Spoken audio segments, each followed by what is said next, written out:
everyone.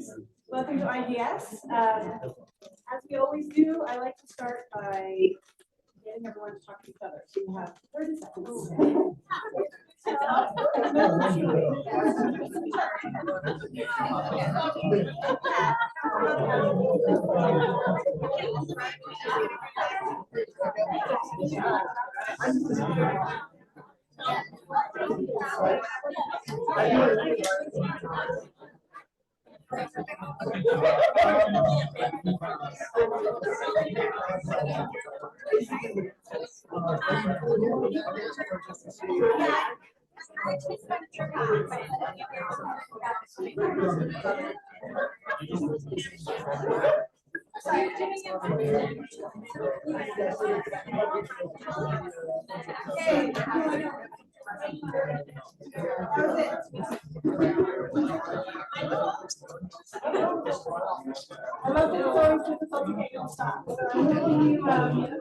I'm hoping you all met some interesting people, and after the event, we will have plenty of time in the hallway to chat with each other. So after 1 o'clock, feel free to hang out and talk to people you just met or other people.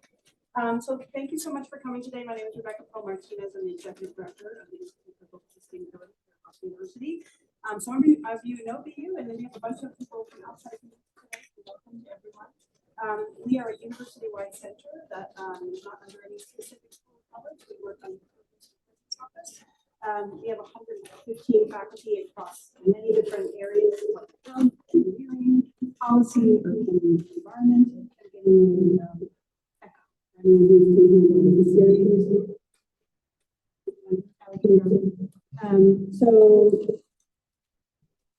anyway, we're a university-wide center, and we bring many different faculty together. And one of the things we love to do is bring faculty together across different disciplines, and as the theme of today.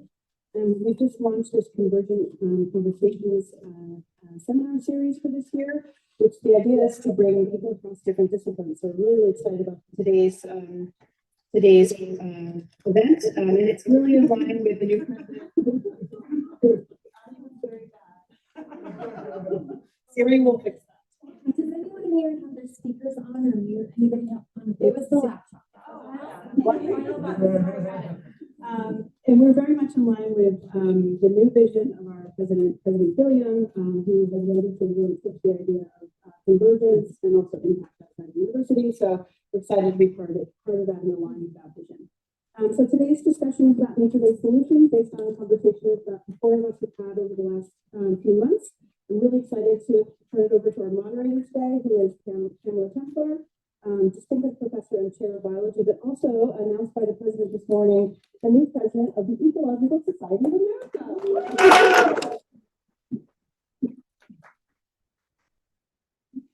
Awesome. Thank you, Rebecca. Great to see all of you. This is such a great turnout. So exciting to see this interest. What I'm going to do is try to advance my slides. Okay, awesome. So as Rebecca said, I'm here at Boston University in the Department of Biology, and I'm here to kick off our conversation about convergence, specifically about scaling nature-based solutions for economic development. This is just the first event in a series of convergent conversations that Rebecca and Benjamin are leading here at the Institute of Global Sustainability. Just to give you a little bit of background about myself, I'm a forest ecologist and biogeochemist. I apparently have been doing nature-based solutions work for a long time, but we didn't used to call it that. So in graduate school, I worked in the Catskill Mountains, looking at how tree species composition impacted nutrient cycling in watersheds and how that in turn affected water quality, because the Catskill Mountains provides, and still does, more than 90% of the drinking water supply for New York City. Then as a postdoc, I did work at UC Berkeley and in tropical forests of Puerto Rico, again, looking at the role of trees and microbes, and in that case, looking at mechanisms of how plants and microbes process nitrogen so that it doesn't get into the drinking water supply there as well. Here at Boston University, I've been working with Lucy and many others here at BU on the role of trees and microbes in both filtering our air and water in terms of things like carbon dioxide, so carbon sequestration. Whatever forests take up, that leaves less CO2 in the atmosphere, so less global warming. We look at how plants might filter out particulate matter, ozone, nitrogen, and phosphorus. And we do that both here in Boston, looking at urban green space and the role of that, as well as in New England forests across the region. And again, we didn't call it this when I first started, but the term that now is so commonly used is nature-based solutions, right? To things like climate, air, and water pollution. And in thinking about nature-based solutions, I think it's important to recognize it's not a brand new concept, right? We've had the idea of ecosystem services for decades now. But what nature-based services does is that, or solutions does, is it pivots it from just a benefit of nature to humanity to actually actions we can take to make them happen. And this term was first introduced by the International Union of Conservation of Nature and the World Bank around 2008, so already showing convergence back then. And they defined it as actions to protect, manage, and restore natural or modified ecosystems, which address societal challenges effectively and adaptively, providing human well-being and biodiversity benefits. And that last part is really important. It has to benefit both people and nature.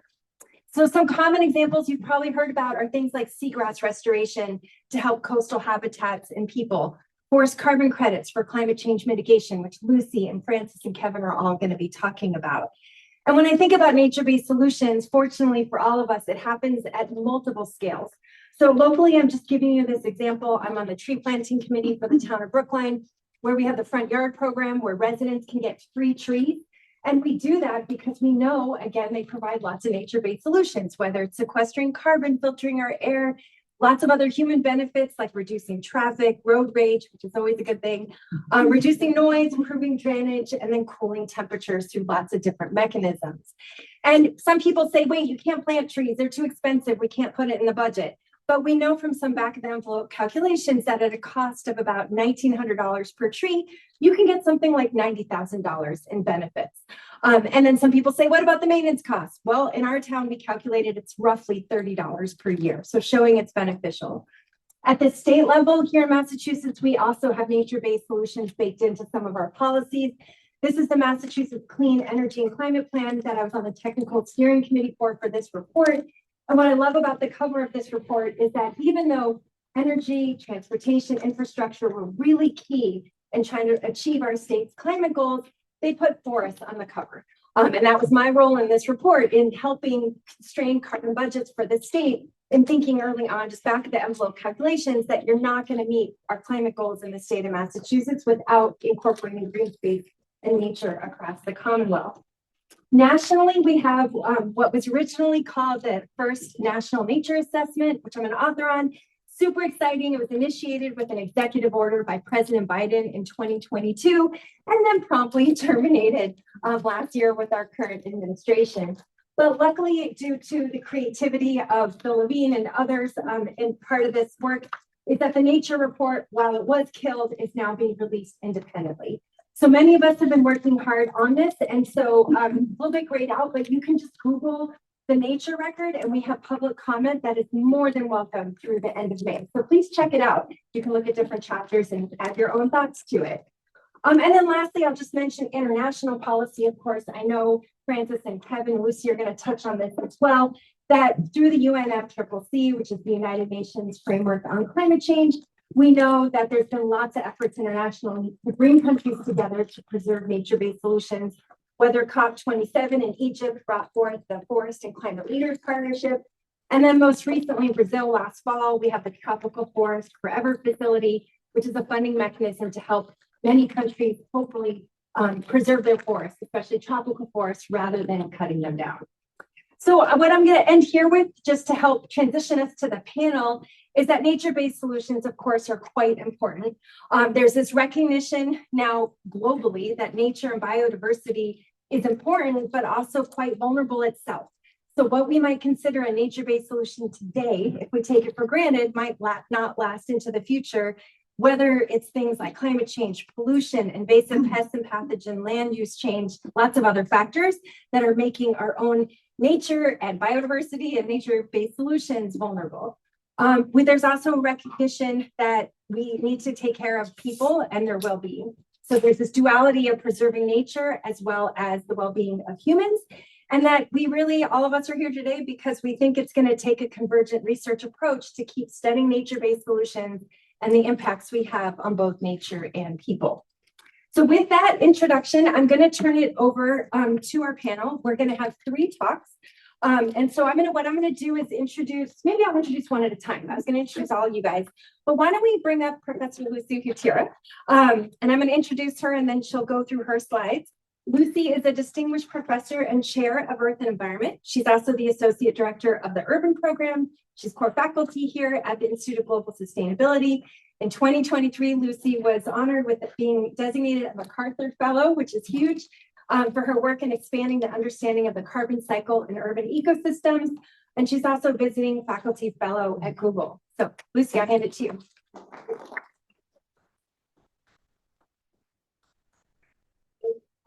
I'm going to keep myself honest with my own clock. So I want to start out by saying nature is awesome. This is probably the most sciencey figure I have for us today, and many of you have probably seen something like this. But I really wanted to start at the I wanted to start at the core. In the case of forest carbon credits, which we'll be talking about a lot today, it comes down to carbon. So this is showing from about 1850 to almost the present what has been happening in terms of carbon. So the gray that you see at the top, that is fossil fuel emissions. They have been going up, up, up over time. The bar below it is emissions associated with land use change and deforestation, which have been steady and not really declining additional source of CO2 to the atmosphere. The ones that go on the other side of zero is where all of those emissions end up. And they end up in the ocean. The ocean dissolves CO2. It causes some really horrible things to happen to our oceans, like ocean acidification. So this is not necessarily a good thing from an ocean health perspective, but it is where a lot of our CO2 is going. About a quarter of our emissions go into land. They go into forests in particular. There's many mechanisms that underlie why we have a forest carbon sink. I teach a class that'll be in the fall, terrestrial ecosystems and the carbon cycle, where I will go into incredible detail as to why, how stable might this be in the future, but it's there. There's a lot of interannual variability. The last couple of years, the sink has actually been smaller, but it's an incredibly important sink, and it's one that we have potential control to manage the size of to some extent, and about half of those emissions stay in the atmosphere. The bad news is that emissions have been increasing. Actually, last year, emissions increased 1.3%. This year, they're likely to increase more, which is an acceleration in the amount of fossil fuel emissions. And more is actually staying in the atmosphere. So there's our concept, there's our context. This is John Oliver. And this is probably one of the best 30-minute clips I have ever seen. It's on YouTube. You could watch it. I'll encourage you. And in this clip, it is an incredibly effective description of what the challenge before us around carbon credits is.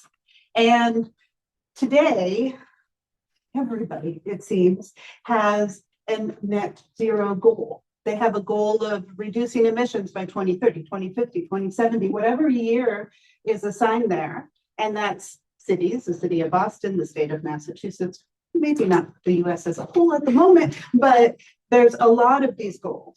And corporations also have these goals. Many corporations have these goals, and they'll talk about net zero.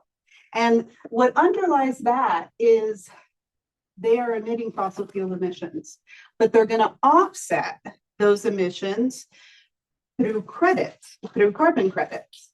And many of those, like 2/3 of these pledges, especially from corporations, are not really reducing their emissions. It's increasing their offsets. It's increasing their carbon credits. And much of that is through land. In 2023, there were, John Oliver pops a number of those bubbles in terms of how real this is, what are the climate benefits of this. And in 2023, a series of articles came out in The Guardian that really put this entire market on very uncertain footing. The headline here, more than 90% of rainforest carbon offsets by the biggest certifiers are worthless. This was the beginning of all of this credibility questioning that emerged about, okay, so we truly have a carbon sink in land. This part is real, but are the credits that are being issued to maintain it and grow it working? And the media coverage and the science was like, whoa, not really.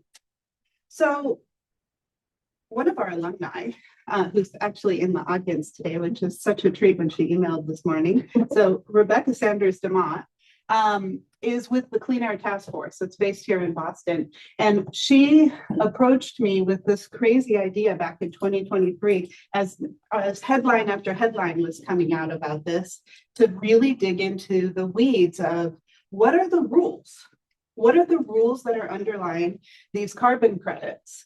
And she and another colleague led an expert elicitation, which before that conversation, I didn't know what that meant.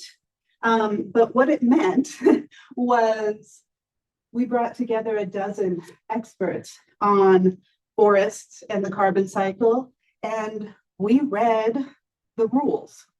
We read the rules that are governing all of these credits that are being issued. We evaluated the rule set. How robust were the rules? How likely, given this framework and the rule set, were these credits to actually have a positive effect that they were being sold against real emissions for? And then identify some of the key places of uncertainty and think about, given the current state of the science, what are the opportunities to fix some of those problems? Because much of the dialogue in 2022 and 2023 and 4 and 5 and 6 has been, this just doesn't work. This is not credible. We should be doing something else. And our approach here was, well, let's look at what's not working and see if there are ways that we can change the system. So what we did is we looked at this is a small piece of a giant table. Each row here is a different set of rules under which people can buy and trade these carbon credits. And we evaluated all the rules. And the conclusion we came to is the rules are not good enough. All except one of the protocol rule sets was deemed as weak or very weak in its likelihood of yielding a real carbon benefit. The one that was satisfactory was at the final stages of being issued and hadn't yet issued any credits. So right now you may be like, oh my God, Lucy, I thought we were talking about nature-based solutions and you're telling me that none of this works. This has a happy ending, this story. And so what we really identified was a few key areas where things were really weak in these protocols. In particular, there was a lot of risk in terms of selling credits, especially especially for 100 years, that the forest might burn down, that insects that it just might not be there for the time period, the duration. And so that was a real challenge. Were these credits being issued for something that was already going to happen? So was there any actual benefit from the sale of these credits? And how much credit were we issuing on this against versus what might have happened? And finally, if the demand for the products that are coming from these lands isn't changing, are we just going to cause the deforestation to occur in a different place? So is the net change zero? So these were some of the biggest issues and challenges that we saw looking at the rules in 2023. It's now 2026, and all of that criticism from John Oliver, The Guardian, and pretty much any scientist that's ever studied the carbon cycle raising their hand saying this isn't working is changing things. Actually, the market, which in 2023, one of our questions is this entire market going to collapse? It hasn't. It's still $1.4 billion. What's happened is there's been a market differentiation. And so an independent body that is called the Integrity Council for the Voluntary Carbon Market has emerged. They've started to differentiate these protocols and these credits, applying what they're calling core carbon principles and identifying the ones that are following this. And right now, the price, the economics of these carbon credits have rapidly changed, where some of the older protocols, like the ones that we evaluated, are selling for about $5 a ton. And some of the newer protocols that changed and tried to tackle some of those key areas that we identified are at $30 a ton. And there's some big players that are buying these credits, which is further lending them credibility. There's been a lot of advancement, like rapid advancement in the adoption of new technologies to deal with some of these additionality and leakage. And Francis is going to talk about one of the big ones, which is jurisdictional red, which tries to tackle that leakage so that there's a net benefit. And some of the risk pooling has also changed. That one has a little further to go, but it's making progress. I have never seen science get implemented quite this quickly. In 2023, I was pretty grim about where we were going, and I am surprised that we have come as far as we have. We're not done, but we've made a lot of progress in terms of the economics of selling these credits and having them be real in terms of a climate benefit. And I had something else to say, but I'm going to skip it. So no final thoughts.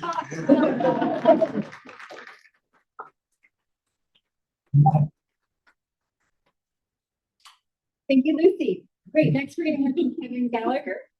Kevin is a professor of global development policy. He's the director of the Global Development Policy Center, and he's an affiliated faculty at the Institute of Global Sustainability here at BU. He has advised international organizations and governments on sustainable finance and green infrastructure initiatives, including most recently serving as a lead expert on the multilateral development bank reform to the Brazilian presidency of the G20 and COP30. Thank you, Kevin.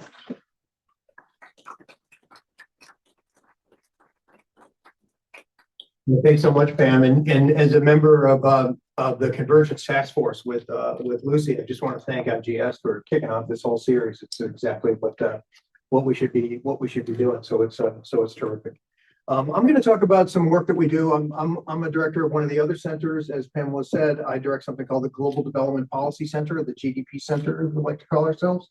Our mission is to foster policy-oriented research on financial stability, human well-being, and environmental sustainability across the world. And where we intersect on nature-based issues are on what we call the macro-critical aspects, some of the global economic drivers of land use change and biodiversity. In case I put you to sleep, why don't I just tell you my 4 main points right off the bat. Number one, I'll explain what we call a vicious cycle between debt, climate, and nature. And often folks think that with some of the big drivers of land use change and biodiversity and so forth and environmental degradation are when things are going really well, when there's lots of economic growth and lots of expansion and so forth. And what we'll show is actually sometimes when things are really bad, that's also when environmental degradation happens perhaps the most acutely.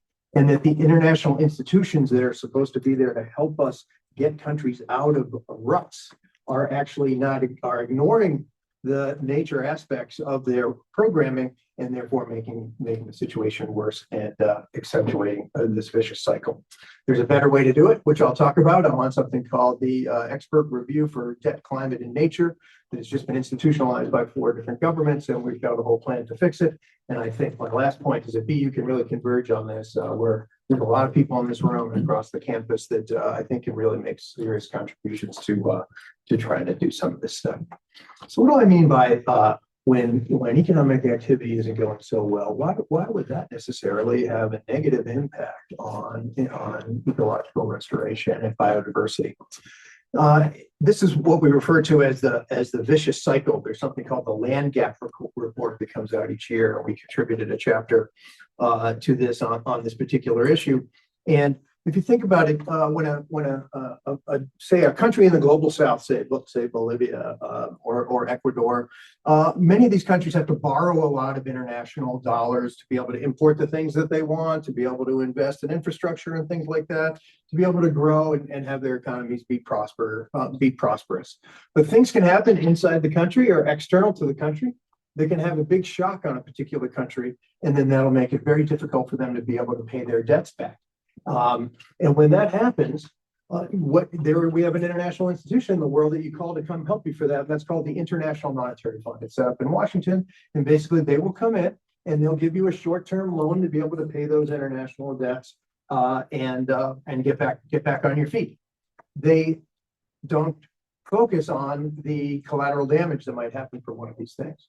So if you just think about your own pocketbook, the way you might say, oh gosh, well, I'm having trouble paying my debts. What am I going to do? I'm going to tighten up my belt. I'm going to reduce my expenditures. Right? That's a natural way to think about those things. And I'm going to try to do something else to be able to get some money to be able to pay these folks back. That's exactly what the IMF sets you up to do. And so they come in and they give you this financing and they require you to cut your spending and to try to find areas where you can export rapidly to be able to pay those debts back in international currency. Well, the earth is our worth. And so forest products, things of that nature in many countries, say Ecuador, or building new hydropower in particular areas, these are the things that you get pushed into to export even more, even if the price isn't so high or opportunity for you, because you just have to do anything you can to be able to get that foreign exchange. So you get these conditions on the loans that you have to reduce your spending and that often means to reduce some of the monitoring on environmental protection and so forth, and to focus sometimes on the most environmentally sensitive sectors to be able to export your way out of the problem. That leaves a country even more vulnerable for other kinds of shocks, whether it be climate shocks, interest rate shocks, and things of that nature. In a paper that we published last year in One Earth, we calculated what the world looks like in this particular moment right now. Since COVID, a lot of countries in the global south are in serious debt distress. They're having lots of trouble paying back their external debts. They've borrowed a lot for vaccines, and there's been all sorts of shocks since COVID: interest rate hikes, war and conflict in the world, and numerous climate shocks and drought all over sub-Saharan Africa. The countries in red and orange are countries that have serious investment needs in terms of ecological restoration and in terms of climate mitigation. However, they're in such debt, there's no way that they can make those investments. We've done two papers. We've done two papers that one of them is about to come out that looks at the role. Can I have my water? That looks at the role of the IMF on this. And like I said, International Monetary Fund programs are blind to nature at this particular point in time.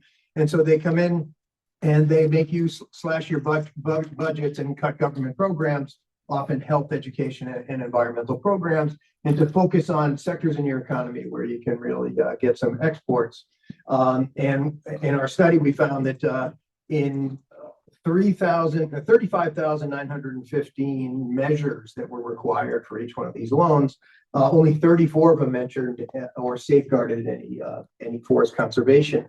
And because of that lack of attention, participating in an IMF program is associated with a 9.2% increase in annual forest cover on average. And in terms of the global biodiversity and tropical forest hotspots, unfortunately, that's where some of the most debt-distressed countries are, right? The Congo Basin, the countries in the Congo Basin are perpetually in International Monetary Fund programs.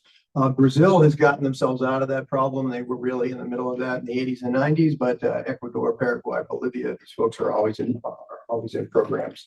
And Indonesia had been plagued by debt for a long time. Luckily, at the moment, they're not. But if you think of the sort of the core places where tropical forests are, they're under distress, and these resulting losses increase the vulnerability to drought, floods, and other external shocks, which perpetuate this vicious cycle. As I mentioned before, I'm on this thing called the Expert Review on Debt, Nature, and Climate. We did a report last year of a bunch of people from experts around the world, sponsored by the governments of Kenya, Colombia, France, and Germany. And now those four, we had our first meeting this week. Those four governments have done a good thing, not just another expert report, but they've created an institution called 4P, the Pact for Prosperity, People, and the Planet, which I'm now one of the senior economists on. And our job is to try to work with governments around the world and international institutions like the IMF to move from this vicious cycle to a virtuous cycle, where that you have an investment-led recovery. Is the way we did here in the United States. What did we do in the United States during all the recessions? We actually invested more so that people would get jobs. The IRA bill was all about green energy and green jobs and so forth. Unfortunately, that's not what we export overseas when other countries get in trouble.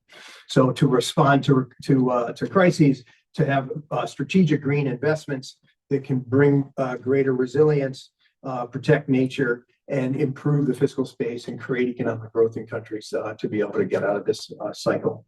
My last slides, I really think BU is really poised to converge on many of these issues.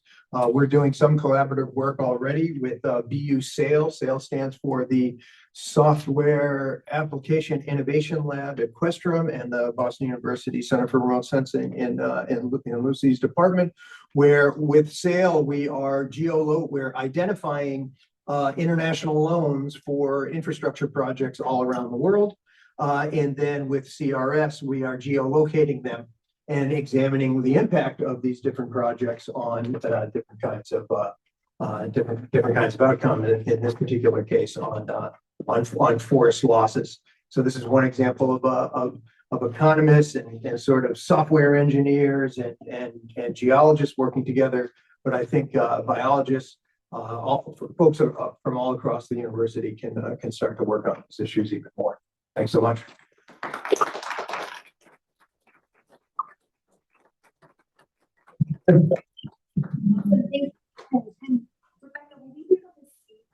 Yeah, we should be able to. Okay.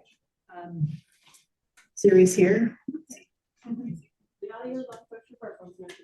she's back there. Okay, but all right. So Frances is going to join us remotely. Frances Seymour is a senior policy advisor at the Woodwell Climate Research Center on Cape Cod, where she's leading expert on tropical forests and climate change. She previously served in the Biden administration as the senior advisor for forests in the office of the Special Presidential Envoy for Climate at the U.S. Department of State. She's conducted research as a distinguished senior fellow at the World Resources Institute, and she chaired the board of the Architecture for Red Plus Transactions. She's also the lead author of the book, Why Forests, Why Now? The Science, Economics, and Politics of Tropical Forests and Climate Change. So Frances, take it away. Okay, great. Quick sound check. Can you guys hear me okay? Yes. Okay, well, thanks very much for having me today. I'm really sorry I can't be there in person. Ironically, I'll be in Boston next week for the Woodwell All-Staff Retreat, but couldn't be there this week. It's really great that Pamela, Kevin, and Lucy have very much set me up for the two main points that I want to make in this presentation. The first is that we need to expand our toolkit for financing nature-based solutions, certainly for forests, into mainstream public and private financial systems and flows, as Kevin just described. And second, that we need to look to jurisdictional scale crediting to ensure high integrity in forest carbon markets, which follows directly on Lucy's remarks. So my own focus is on tropical forests, and so that's what I'm gonna concentrate on in these remarks. But I think they also may have implications to other latitudes and other types of nature-based solutions. So within the context of global climate negotiations, the international community has agreed in the context of the UNFCCC on the goal of halting and reversing forest loss and degradation by 2030, which if you look at your watch is really soon. Stopping and reversing deforestation is one of the most urgent and important nature-based solutions. And it's one that, is relevant to the title of this seminar. It's really critical for economic development. Not only because of the significant contribution that forests make to current CO2 emissions as well as current and potential removals. But forests also stabilize the climate more locally by, for example, providing cooling services through evapotranspiration and generating rainfall at continental scales and maintaining soil moisture downstream. All these are really important to food security, to water security, to energy security, and none of them are mediated through the global carbon cycle, but they are at least as important, if not more important, to the political economies of developing countries. Now, over the last year, I've been working with something called the Forest Climate Leaders Partnership, the FCLP, which was introduced by Pamela at the outset, a coalition of about 36 countries working to accelerate achievement of that 2030 goal to halt and reverse forest loss. And importantly, the partnership includes representation from both the global north and the global south. And specifically, I helped those countries agree on what they thought were the most promising options for increasing finance for tropical forests, and also how to redirect some of the current perverse financial flows that lead to forest loss.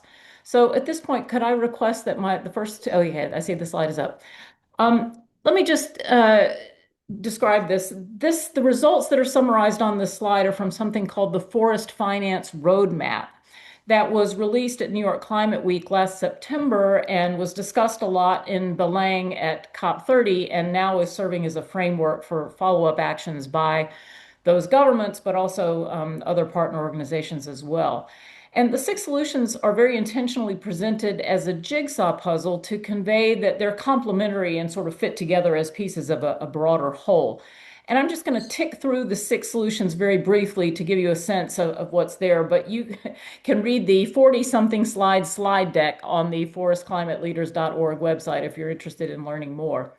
So the first 2 solutions over on the left-hand side, innovative financial mechanisms, are mechanisms that have been specifically created to channel funding to incentivize conservation in tropical forest countries. The first one is jurisdictional scale REDD+, which I'll skip for now because I'll be talking about it in a few minutes. But just to say that, a conservative estimate is that assuming reasonable projections of supply and demand, that this could generate between $3 and $6 billion of financial incentives for tropical forest countries. Second one in that column is the Tropical Forest Forever facility, also mentioned at the top of this webinar, which is a new instrument launched by Brazil in Belang. And it's sort of a unique financial engineering money-making machine that converts sovereign investments into a fund that attracts commercial investments and in turn is turned around to invest in more risky investments that then generate about $4 billion a year to reward tropical forest countries on a per hectare basis for maintaining standing forests. Long way to go before it's fully capitalized, but at least it's underway. The 2 solutions in the middle column are about how to mobilize private investment into forest-related investments that are aligned with that 2030 goal.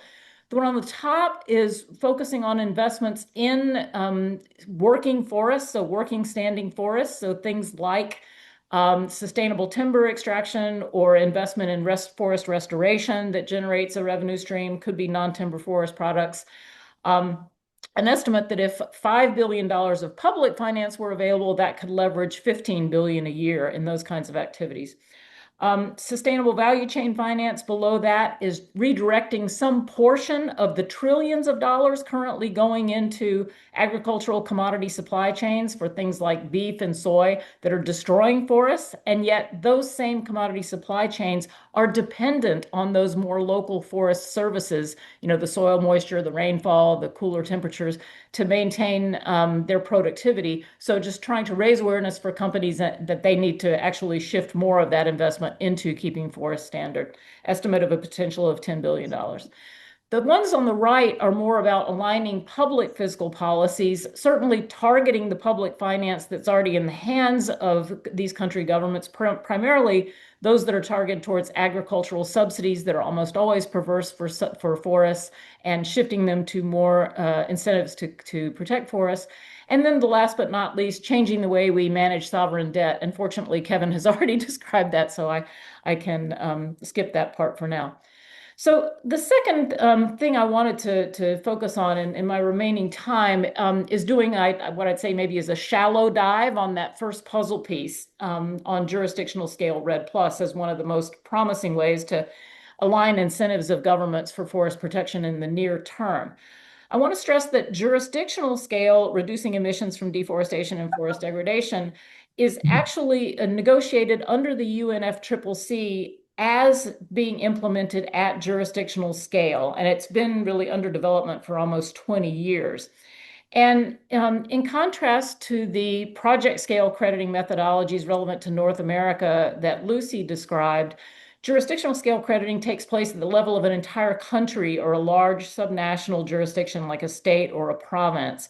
And the smallest jurisdictions eligible for this are at least 10 times larger than the largest projects. So really an order of magnitude difference. And so as a result, crediting forest carbon emissions reductions and removals at jurisdictional scale is really fundamentally different from project scale crediting for a variety of reasons that I'll quickly discuss. So basically, the two ways that jurisdictional scale crediting is different is just that large scale sort of automatically manages some of the risks that Lucy described that have plagued project scale crediting. But in addition, because jurisdictional scale programs are implemented by governments and governments manage at least part of the revenues that come in, it really aligns the incentives of governments to do what only governments can do in terms of things like recognizing Indigenous people's rights, enforcing the law, aligning fiscal incentives. So here in this is a primitive slide I pulled together yesterday. To try to give a visualization of the difference between individual standalone forest carbon projects, depicted on the left. And so the one to your far left might be a project to reduce deforestation. The one to the right may be a forest restoration activity. But they're really kind of de-linked from what's going on in the broader landscape, include both literally and the policy landscape. As well. But if you look to the right, if those projects are nested within a whole government scale program at jurisdictional scale, not only can the accounting for the carbon emissions reductions and removals in those projects be trued up to manage this issue highlighted by the Guardian article, for example, so that there's not a risk of overcrediting, but it also sort of automatically manages the risk of leakage, because the larger the area, the more leakage is internalized into the broader system, the accounting system. And it also helps manage the risk of reversals, because, for example, if one catastrophic fire event might wipe out all the forest carbon stock in a project scale initiative, it would only be a small percentage of the carbon stock in that overall jurisdiction. So lots of benefits. And as I already mentioned, it also has the important feature of incentivizing governments to do what only governments can do. I'll just close by saying that, as mentioned, I do serve on the board of the leading crediting standard for, you can take the slide down now. The leading crediting standard body for this jurisdictional scale crediting, the government of Guyana has already issued credits since late 2022, getting more than $20 a ton, including in the trading system for international aviation, a CCP label from the ICVCM. And several other countries are coming behind and will be issuing lots of credits in the next couple of years. And it's really important that those credits find a market to incentivize this positive activity that's going on in quite a few developing countries. Unfortunately, I hated the John Oliver piece. I hated the Guardian piece. They were partial and really tarnished the brand of REDD+ that's keeping buyers away. And we really need to rehabilitate the Red Plus brand at this with the jurisdictional scale as negotiated under the climate agreement to make sure that when supply comes to market, it meets demand. I'll stop there. Thanks very much.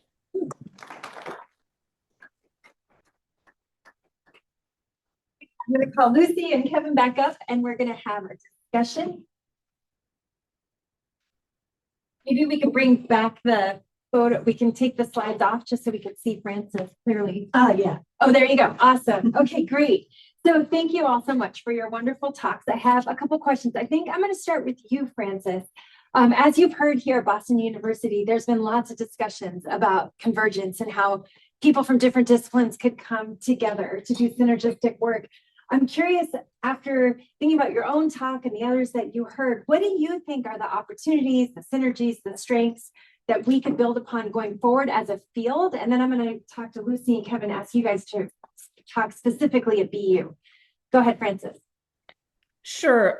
Well, with respect to my first set of comments about the forest finance roadmap, if it wasn't abundantly clear from my slide, the data that we have on both the size of current financial flows as well as on the potential of these other financial flows is quite poor. The UN Environment Program does its best to publish a report on forest finance, and, for example, came up with an estimate of $68 billion a year that we, need for tropical forests. But it's quite a crude estimate, frankly, and it uses patchy data and a model that was built for other purposes. And so there's lots to do to really understand what the needs are, as well as what the potential is of these various solutions. It's like, for example, I didn't go into it, but in the part on sovereign debt management, we just took what the total debt overhang was for debt service overhang was for the relevant countries and said, if only 1% of that were repurposed for investment in forests, how much would that be? But, what's plausible from changing the way credit worthiness is assessed? What's possible from debt for nature swaps? Those kinds of things. I think there's lots to do there. Moving on to those non-carbon benefits that I mentioned as being very important to economic development. My colleagues at Woodwell are doing really great research to try to increase the temporal and spatial resolution of that issue of if you cut down forests over here, how much of a decrease in rainfall do you get over there? And I think advancing that research frontier to the extent that it can actually be valued and monetized in the way that I think Kevin teased, the impact on hydroelectric power generation, for example, that is what's going to change the financial flows. Briefly on the carbon crediting, I think Lucy did a good job of mentioning all the various challenges that the methodology reviews are trying to address, but there are still lots of controversial areas in terms of how to credit countries like Guyana that haven't experienced deforestation before. What's the appropriate baseline to ensure additionality? Issues related to permanence. It's like, yeah, we can't guarantee 100-year permanence for forests, and yet we can't keep them out of carbon credit markets. So how do we manage that risk through better buffer pools or insurance mechanisms or other things? So anyway, lots to do. Happy to go into more specifics, but maybe that's enough for now. Thanks. Excellent. Thank you, Frances. So Kevin and Lucy, I'm going to ask you guys to bring it down to Boston University. Kevin, you want to go first? What do you see as next steps that we could do as a community here at BU to tackle these questions? As I said, I think we're really poised to converge on a lot of this stuff. Lucy and I spent a lot of time on this convergence task force, and it was lots of fun. But it gave us a great landscape. Go look at the landscape. Sometimes you're so busy in your own little space, you don't look what's going on here. And there's 116 centers and laboratories at Boston University, and a huge amount of them are working on different aspects of this issue. Obviously, IGS and the DDP Center are university-wide centers that are looking to try to bring different parts of these things together. But I think that's our next step. And actually, the four of us have proposed something to the Provost's office, something called a research on tap, which is sort of a big speed date where everybody on campus who works on this stuff is going to be invited to just give 2 or 3 slides on what they do, so we can start to just get an idea of what everyone's doing on campus, what different graduate students are doing on campus, and then hopefully organically and with some incentives, we can just try to create work groups around the kinds of issues that folks like Francis can share with us. Because I think in addition to our commitment to convergent research, the BU's new strategic plan is to do research that matters. And this really matters, as all of us have stressed. And we need to be embedded with people like Francis, who can tell us what do the people who are making decisions about this stuff need from people like us. And so we want to have a dialogue across campus with this research on tap, but we also want to be continuing conversations with people like Francis so we can make sure that this research that's convergent matters. Thanks, Kevin. You know, today we did a somewhat deep dive on one niche piece of nature-based solutions, which is forest carbon credit markets. But this is an enormous field. And Pam, you started us out with some of that big picture view, but the expertise that we have at BU, we have people working in mangroves, we have people working in seagrasses, and there are so many different types of nature-based solutions. And to get to the scale of change that the planet needs, we need a portfolio of all of these things happening all at once. And I would love to talk to Francis a little later about the Guardian and the John Oliver. But I think that those pieces were incredibly valuable because they took the discussion and the debate to another level. In the moment, those were incredibly painful because it wasn't clear that those markets were going to survive. And that's an enormous risk for something that is real and is really important. But I think on the other side of some of those dialogues, we are going in the right direction for the credits and the economics and the policy and the science to be moving in the same direction. And I think it made us all move faster than we would have otherwise. So if I think about what can we be doing at BU around convergence and sustainability, it's bringing these different types of solutions together. It's thinking about cities, it's thinking about trees in cities and conservation of trees in cities and planting. There's so many different pieces to this.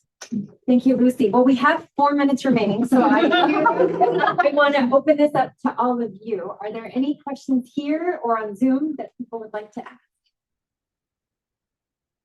Yeah, please, Ben. So you're absolutely right. Forest carbon credits are important. You've probably also heard about potentially blue carbon credits coming from the ocean. Any thoughts there? Will they suffer the same problems that forest markets do, or is there new innovations that are at play that could help blue carbon credits be better? So I'm not an expert in blue carbon credits, but I think that they have many of the same challenges, and in some respects, they're even bigger because the circulations and the scale and being able to measure change in a volume that large is pretty tricky.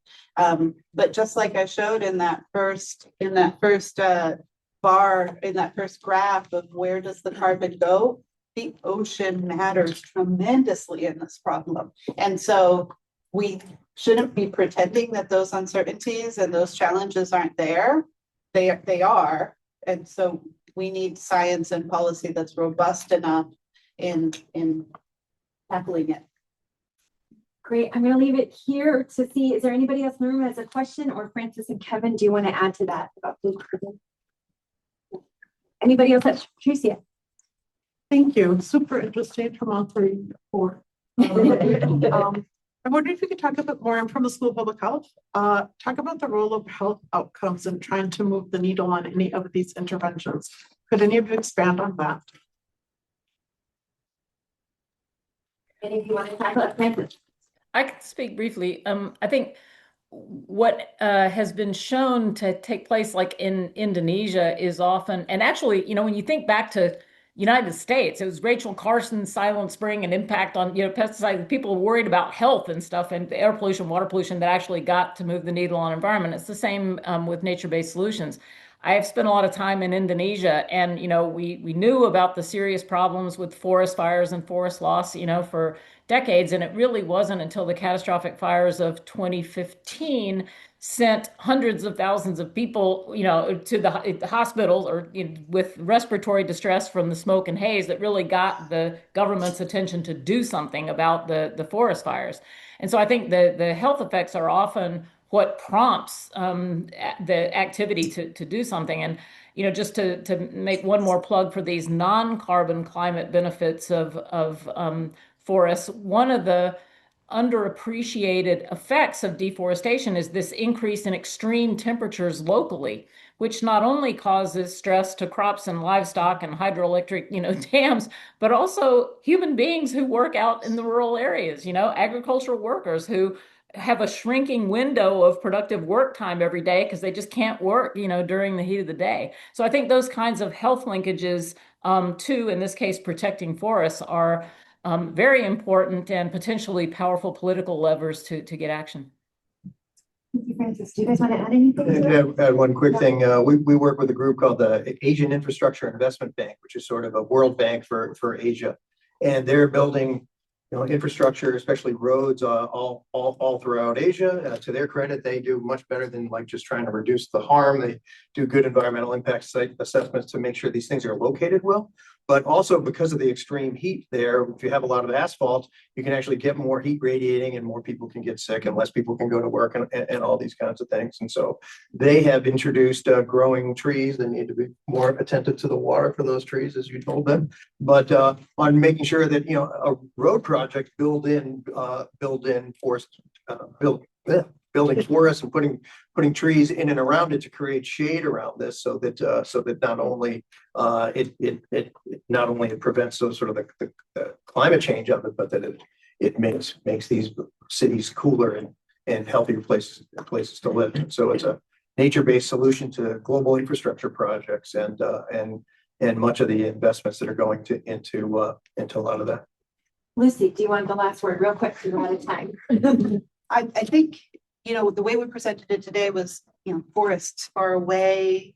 But in thinking about large tracts of forests that we're trying to preserve or enhance the productivity of, but that's not the reality. There are people interspersed everywhere. And if we think about the California fires from last year and how much development, how much change there is at this interface of these wildlands and these people moving into some of these spaces, it gets very intertwined with health and risk.